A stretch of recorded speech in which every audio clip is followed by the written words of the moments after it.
Nakita ko ang ate ko na nakaangkas sa motor at nakayapos ito sa driver. Laking gulat ko nang makita ko kung sino ang lalaking driver. Dear Ate Vine, magandang araw po sa inyo. Itago niyo na lang ako sa pangalang Josie. May asawa na ako at may 2 anak. Magkapit-bahay lang kami ni ate, isang bahay ang pagitan. Mabait ang ate ko, hindi siya madamot. Kung ano meron sa bahay niya. Pag napunta ako at nangangailangan ako, binibigyan niya ako palagi. Pati si Bayaw si Kuya, mabait din. Welcome ako lagi sa bahay nila. Hindi lang ako kahit asawa at anak ko. Mas malimit din na magkainuman ang mga asawa namin. Si ate dito lang yun sa bahay. Nag-aalaga ng anak nila. Isa lang naman ang anak nila, spoiled pa. Lahat binibigay ng papa niya. Kaya naman pati si ate din, parang prinsesa din. Malaki naman kasi ang sahod ni Kuya. Kaya lahat ng luho ni ate, nakakaya niyang bilhin. Pero hindi ko lang maintindihan kung bakit nagawa pa ni ate ang isang bagay na kahit minsan hindi pumasok sa isip ko, na kaya niyang gawin. December 24, Despiras ng Pasko, mamimili ako para sa Noche Buena. Dumaan ako sa bahay nila ate para sana sabay kaming mamili. Pero sabi ni Kuya, maaga daw umalis. Para daw mas mura ang mabili nito, sabi ko pa.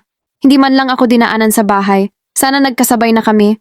Ang alam din ni Kuya ay magkasama kami, kaya hinayaan ko na lang iyon.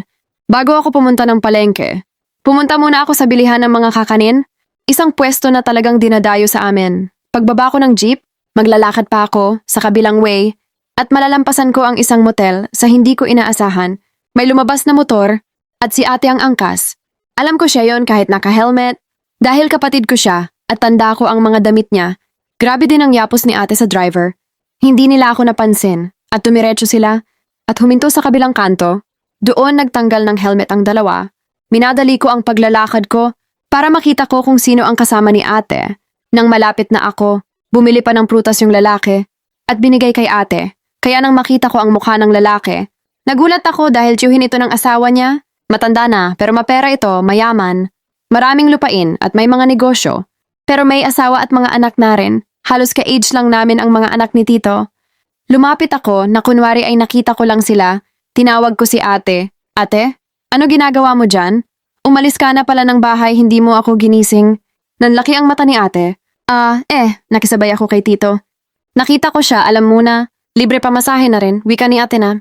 Ang tagal na pag-isipan ang sasabihin. Sabi ko, asan ang pinamili mo? Madaling araw ka pa umalis? Sagot niya, andoon sa palengke dadaanan ko na lang. Sabi ko pa, Tito, pamasko ko.